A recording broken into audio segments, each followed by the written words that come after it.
నమస్తే, welcome to burning issue. రాజకీయాల్లో అవకాశాల కోసం ఎదురు చూడడం సహజం. అవసరం ఏర్పడినప్పుడే కార్యాన్ని చక్కదిద్దుకోవాలి. కానీ అన్నింటికీ మించి ప్రజలకు సేవ చేయాలన్న తలంపు అత్యంత ముఖ్యమైనది. అలాంటి తలంపుతో సాగిన పాలనా ప్రయాణం తీపి గుర్తులుగా చరిత్రలో నిలిచిపోతుంది. రాజకీయ ఎజెండాలో గతం పాత పేజీలుగా మిగిలిపోతున్నా ఏదో ఒక రూపంలో ఆ చరిత్ర వెలుగులోకి వస్తూనే ఉంటుంది. తాజాగా కేంద్ర ప్రభుత్వ మాజీ కార్యదర్శి సుభాష్ చంద్ర గార్గ్ రచించిన నో మినిస్టర్ అనే పుస్తకంలో విజనరీ లీడర్ చంద్రబాబు గురించి ఆసక్తికర విషయాలు వెలుగులోకి వచ్చాయి. నాటి ఉమ్మడి ఆంధ్రప్రదేశ్కు ఆయన అందించిన ప్రయోజనాలు, సమాజ అభివృద్ధికి చేసిన కృషి, ముఖ్యమంత్రి చంద్రబాబు పాత్రను ఈ రచనలో వివరించారు. స్వార్థాన్ని కూడా ప్రజల ముందుకు సరికొత్త కోణంలో తీసుకొచ్చేలా చేసిన ఆ విశేషాలేంటో ఇప్పుడు చూద్దాం.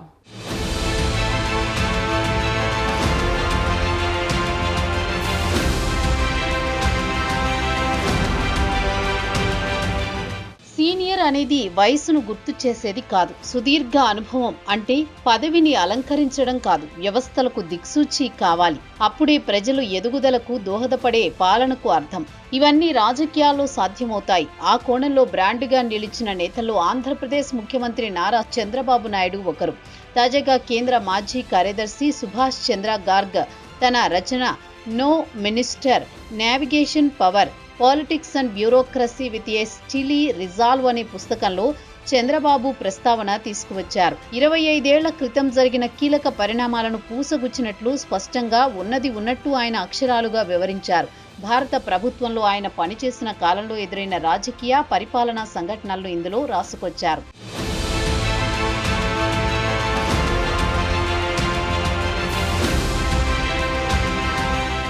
చంద్రబాబు రాజకీయ జీవితంలో మాజీ ప్రధాని వాజ్పేయితో ఉన్న అనుబంధం ఎంతో కీలకమైనది.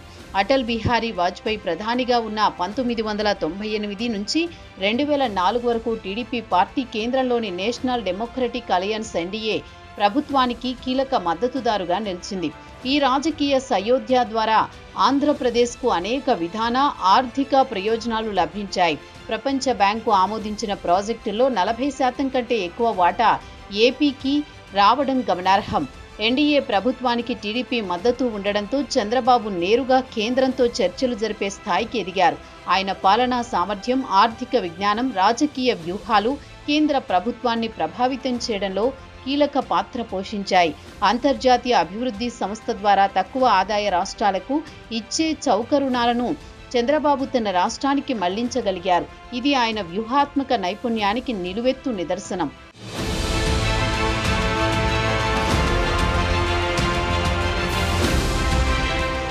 వాజ్పేయి పాలనలో ప్రభుత్వ విధానాల రూపకల్పనలో చంద్రబాబు ప్రభావశీలంగా పాల్గొన్నారు. ముఖ్యంగా ఆర్థిక సంస్కరణలు, టెక్నాలజీ ప్రోత్సాహం, నాటి ఉమ్మడి ఆంధ్రప్రదేశ్ అభివృద్ధి అంశాల్లో ఆయన తన ప్రతిభను చాటారు. రాష్ట్ర ప్రయోజనాల కోసం ప్రత్యేక నిధులు, ప్రాజెక్టులు, విధాన మినహాయింపులు పొందగలిగారు. ఢిల్లీలో చంద్రబాబు మాటకు ప్రత్యేక ప్రాధాన్యం ఏర్పడడమే అందుకు కారణం. పొలాల నీటి పథకాల సంస్కరణల ద్వారా రైతులకు నీటి వినియోగ సామర్థ్యం మెరుగుపడింది.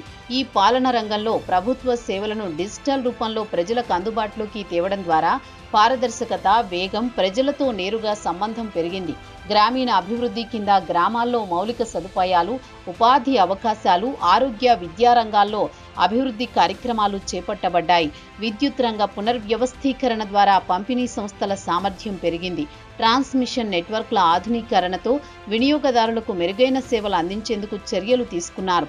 ఈ అన్ని రంగాల్లో చంద్రబాబు తన పాలనా సామర్థ్యం, రాజకీయ చతురతతో కేంద్రం మరియు ప్రపంచ బ్యాంకును ప్రభావితం చేసి ఆంధ్రప్రదేశ్కు అత్యధిక లబ్ధి చేకూర్చేలా చేశారు.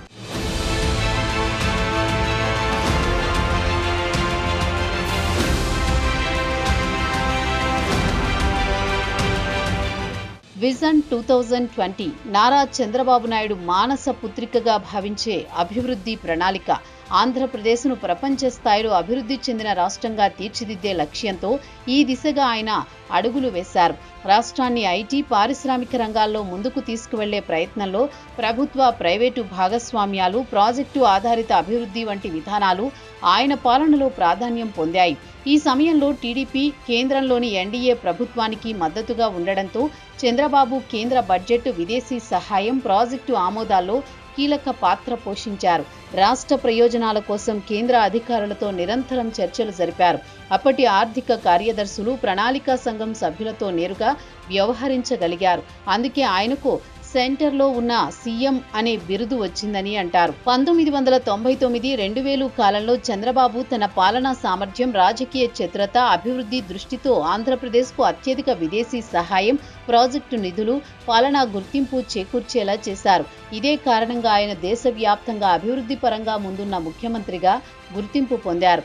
ఈ విషయాలన్నింటినీ నో మినిస్టర్ పుస్తకంలో సుభాష్ చంద్ర గార్గ్ స్పష్టంగా రాసుకొచ్చారు.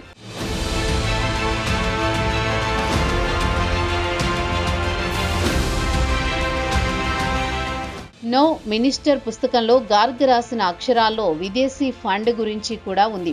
2001లో ఆంధ్రప్రదేశ్ ప్రభుత్వం ప్రపంచ బ్యాంకుతో కలిసి చేపట్టిన స్ట్రక్చరల్ అడ్జస్ట్మెంట్ ప్రోగ్రాంలో భాగంగా $250 మిలియన్ రుణానికి తోడు బ్రిటన్కు చెందిన డిపార్ట్మెంట్ ఫర్ ఇంటర్నేషనల్ డెవలప్మెంట్ నుంచి సుమారు 450 కోట్ల గ్రాంట్ కూడా భాగంగా ఉండేది. ఈ ప్రాజెక్టు లక్ష్యం ఆంధ్రప్రదేశ్లో పాలనా సంస్కరణలు, ఆర్థిక స్థిరీకరణ, సామాజిక రంగాల్లో మెరుగుదల సాధించడం. సాధారణంగా ప్రపంచ బ్యాంకు, DFID వంటి అంతర్జాతీయ సంస్థల రుణ గ్రాంట్ నిష్పత్తిని 70:30గా ఉంచుతాయి. అయితే ఆంధ్రప్రదేశ్ ప్రభుత్వం DFIDతో నేరుగా చర్చలు జరిపి 100%గా గ్రాంట్గా మార్చే ఈ ప్రతిపాదనను అప్పటి తాను తీవ్రంగా వ్యతిరేకించిన 2 రోజుల్లోనే అదే ఫైలు కేంద్ర ఆర్థిక మంత్రి ఆమోదించడాన్ని కూడా గార్గ్ తాను రచించిన పుస్తకంలో క్లియర్గా రాశారు. చంద్రబాబు రాష్ట్ర ప్రయోజనాల విషయంలో రాజీ పడబోరన్నారు.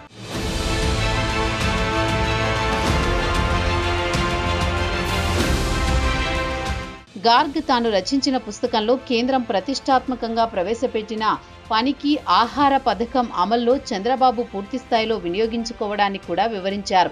2001-2002 మధ్య కాలంలో ఈ పథకం కింద ఆంధ్రప్రదేశ్ అత్యధిక లబ్ధి పొందిన రాష్ట్రంగా నిలిచింది. తన రాజకీయ ప్రాధాన్యతను వినియోగించి కేంద్ర నిధులను సమర్థంగా ఆకర్షించగలిగారు. 2001 సెప్టెంబర్ నుంచి 2002 ఏప్రిల్ వరకు కేంద్రం మొత్తం కేటాయింపుల్లో ఏకంగా 53% లబ్ధి పొందిన రాష్ట్రంగా ఏపీ నిలిచింది. ఈ కేటాయింపులు చంద్రబాబు కేంద్రంతో ఉన్న సంబంధాలను, ఆయన రాజకీయ చిత్రతను, రాష్ట్ర ప్రయోజనాల కోసం తీసుకున్న వ్యూహాత్మక చర్యలను ప్రతిబింబిస్తాయి. అప్పట్లో అన్ని రాష్ట్రాలకు కేంద్ర గ్రాంట్లు సగటున 2.6% మాత్రమే పెరిగినప్పుడు ఆంధ్రప్రదేశ్కు 34% పెరిగింది. ఈ పథకం ద్వారా గ్రామీణ ప్రాంతాల్లో ఉపాధి అవకాశాలు పెరిగాయి. బియ్యం రూపంలో నేరుగా ఆహార భద్రతను కల్పించేందుకు వీలు పడింది. కేంద్ర పథకాలను రాష్ట్ర అవసరాలకు అనుగుణంగా మలచడం, వాటిని పూర్తిస్థాయిలో వినియోగించడం చంద్రబాబు పాలనా నైపుణ్యానికి నిలువెత్తు నిదర్శనం. ఈ వ్యవహారంలో ఆయన కేంద్ర ప్రభుత్వంతో నేరుగా చర్చలు జరిపి రాష్ట్రానికి అత్యధిక లబ్ధి చేకూర్చేలా చేశారు.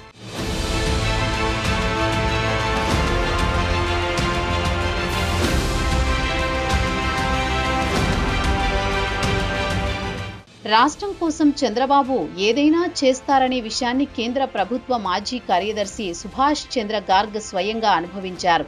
అదే విషయాన్ని నో మినిస్టర్ పుస్తకంలో ఆయన ప్రస్తావించారు. 2001-2002 కాలంలో ఆంధ్రప్రదేశ్కు నిధుల మళ్లింపులో తన వైఖరిని అడ్డుగా భావించి ముఖ్యమంత్రి హోదాలో చంద్రబాబు తనను department of economic affairs director స్థానం నుంచి తప్పించాలని ప్రయత్నించినట్టు గార్గ్ పేర్కొన్నారు. ఈ సమాచారం అప్పటి కేంద్ర ఆర్థిక మంత్రి జశ్వంత్ సింగ్, ప్రైవేట్ సెక్రటరీ శ్రీనివాస్ ద్వారా తెలిసిందని గార్గ్ వివరించారు. అంతేకాదు నాటి ఆంధ్రప్రదేశ్ ఆర్థిక శాఖ కార్యదర్శి విఎస్ సంపత్ కేంద్ర ఆర్థిక మంత్రిత్వ శాఖ అధికారులతో సంప్రదించి గార్గ్ను ఆ పదవి నుంచి తప్పించేందుకు అవకాశాలపై ఆరా తీశారని కూడా ఆయన తన పుస్తకంలో పేర్కొన్నారు. రాజకీయ నాయకులు తమ రాష్ట్ర ప్రయోజనాల కోసం కేంద్ర అధికారులపై ఒత్తిడి తెచ్చే విధానాన్ని గార్గ్ విశ్లేషించారు. అయితే ఈ వ్యవహారాన్ని ఆయన వ్యక్తిగత విమర్శగా కాకుండా పాలనా వ్యవస్థలో రాజకీయ బ్యూరోక్రటిక్ పరస్పర సంబంధాల భాగంగా వివరించారు.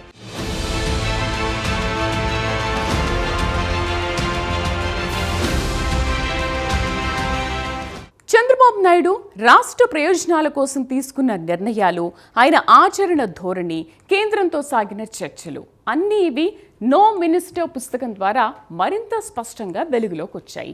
కేంద్ర మాజీ కార్యదర్శి సుభాష్ చంద్ర గార్గ్ తన అనుభవాలను అక్షరాలుగా పంచుకుంటూ చంద్రబాబు నాయకత్వంలో నాటి ఉమ్మడి ఏపీకి ఎలా అత్యధిక లబ్ధి చేకూరిందో వివరించారు. నిధుల మళ్లింపు, విధాన మినహాయింపులు, అంతర్జాతీయ సహాయం, గ్రామీణాభివృద్ధి, ఈ పాలన, విద్యుత్ రంగ సంస్కరణలు, ప్రతి అంశంలో ఆయన వ్యూహాత్మక చతురత, పాలనా నైపుణ్యం స్పష్టంగా కనిపించింది. గార్గ్ రచనలో ప్రతిబింబించిన ఈ వాస్తవాలు నాయకత్వం అంటే ఏమిటి, ప్రజల కోసం పాలన ఎలా ఉండాలి అనే ప్రశ్నలకు సమాధానంగా నిలుస్తాయి. విజనరీనే కాదు, విక్టరీ పొలిటీషియన్గా కూడా నేటికి పాలన సాగించనీయడం అభినందనీయం.